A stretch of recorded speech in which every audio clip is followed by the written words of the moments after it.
"I can speak 9 different languages," said the young boy, the son of a woman who worked as a cleaner. The wealthy businessman chuckled, half amused and half doubtful. 9 languages? Really?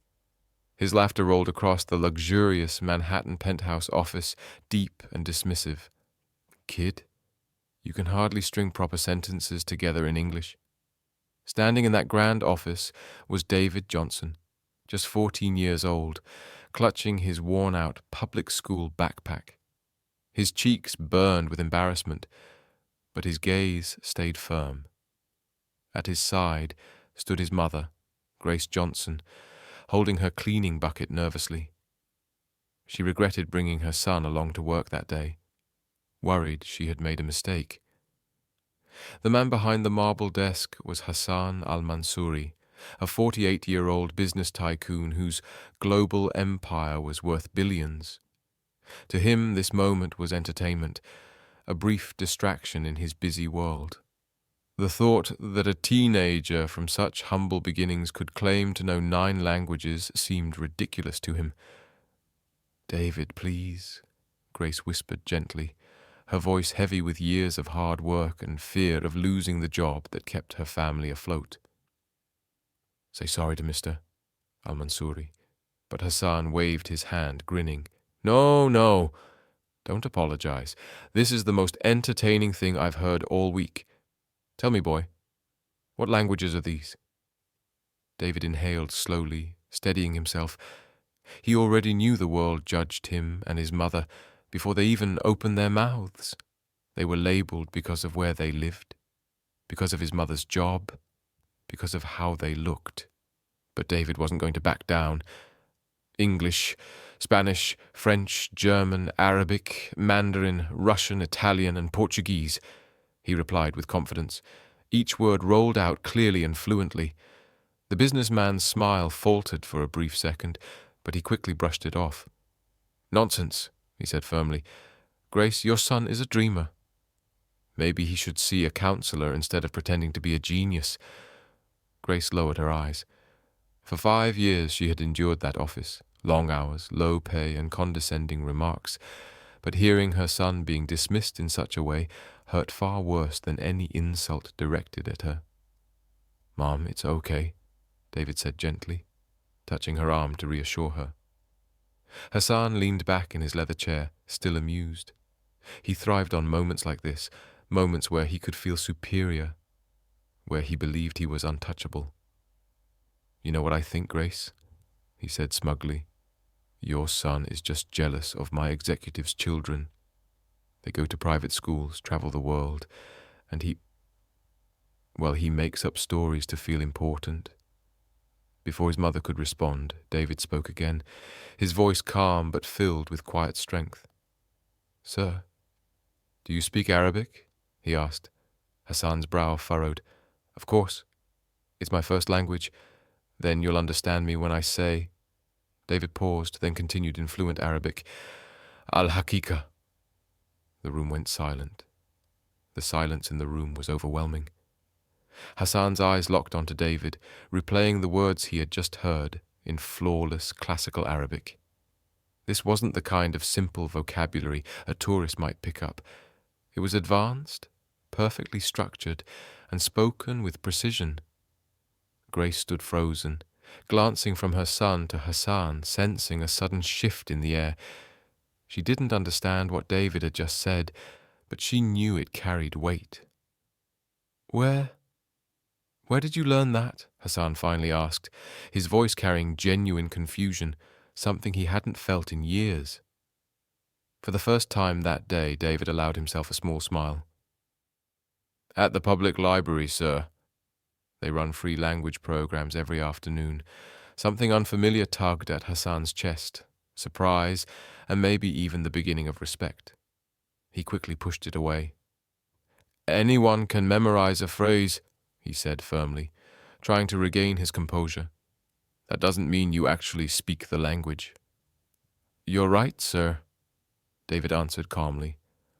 "And that's why I brought this." He unzipped his worn backpack and pulled out a set of papers. Hassan leaned forward expecting nonsense, but instead froze. It was an official certificate of language proficiency, issued by Columbia University, with grades that confirmed fluency in all 9 languages David had listed. That has to be fake, Hassan muttered, though his tone carried far less certainty than before. Without hesitation, David pulled out another document. "This is from the Advanced Linguistics program at the Municipal Library," he said steadily. "And this one is from an online simultaneous translation course I completed just last month."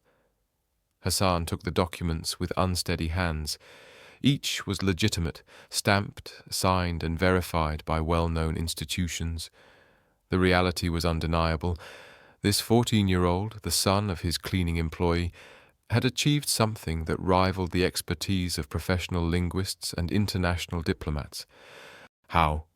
Hassan whispered, his voice stripped of its earlier arrogance. But what Hassan couldn't see was that David's knowledge of languages wasn't his only gift.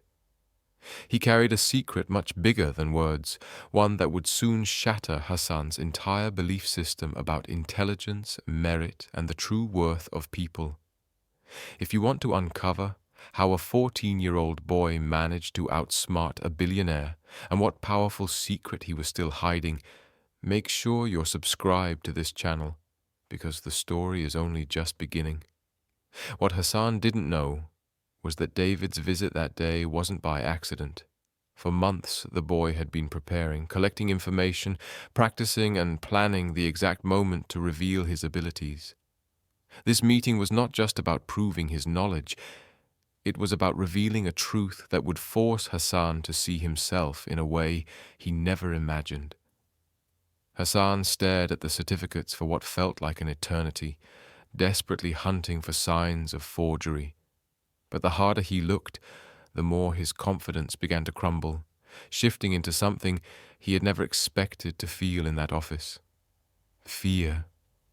The signatures were genuine, the stamps official, the dates perfectly aligned with a 3-year academic track.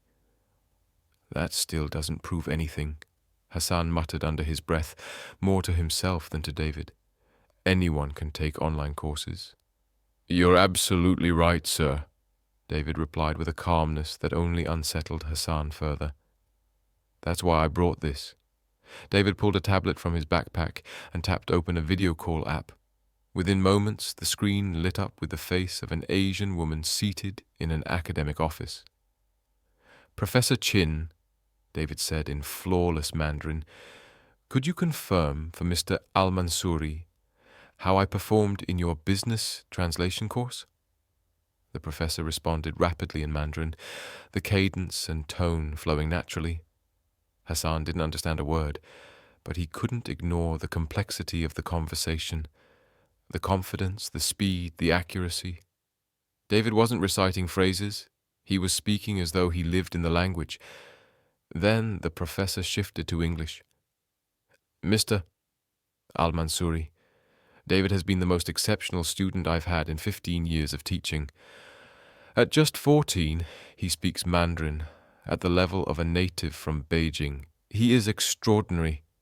Hassan quickly ended the call, his hands trembling slightly as he set the tablet down.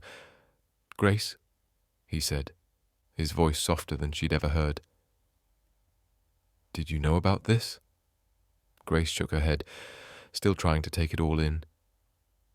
"David has always been bright, sir, but I never realized the extent." "I started when I was 11, David interjected quietly. "Back then, my mom was working 2 jobs just so I could stay in private school. But when she lost one of them during the pandemic, I had to return to public school.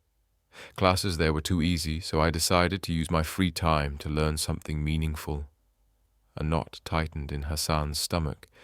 His own children had the best tutors, elite schools, every advantage money could buy, and yet this boy, using only free resources and relentless determination, had surpassed them.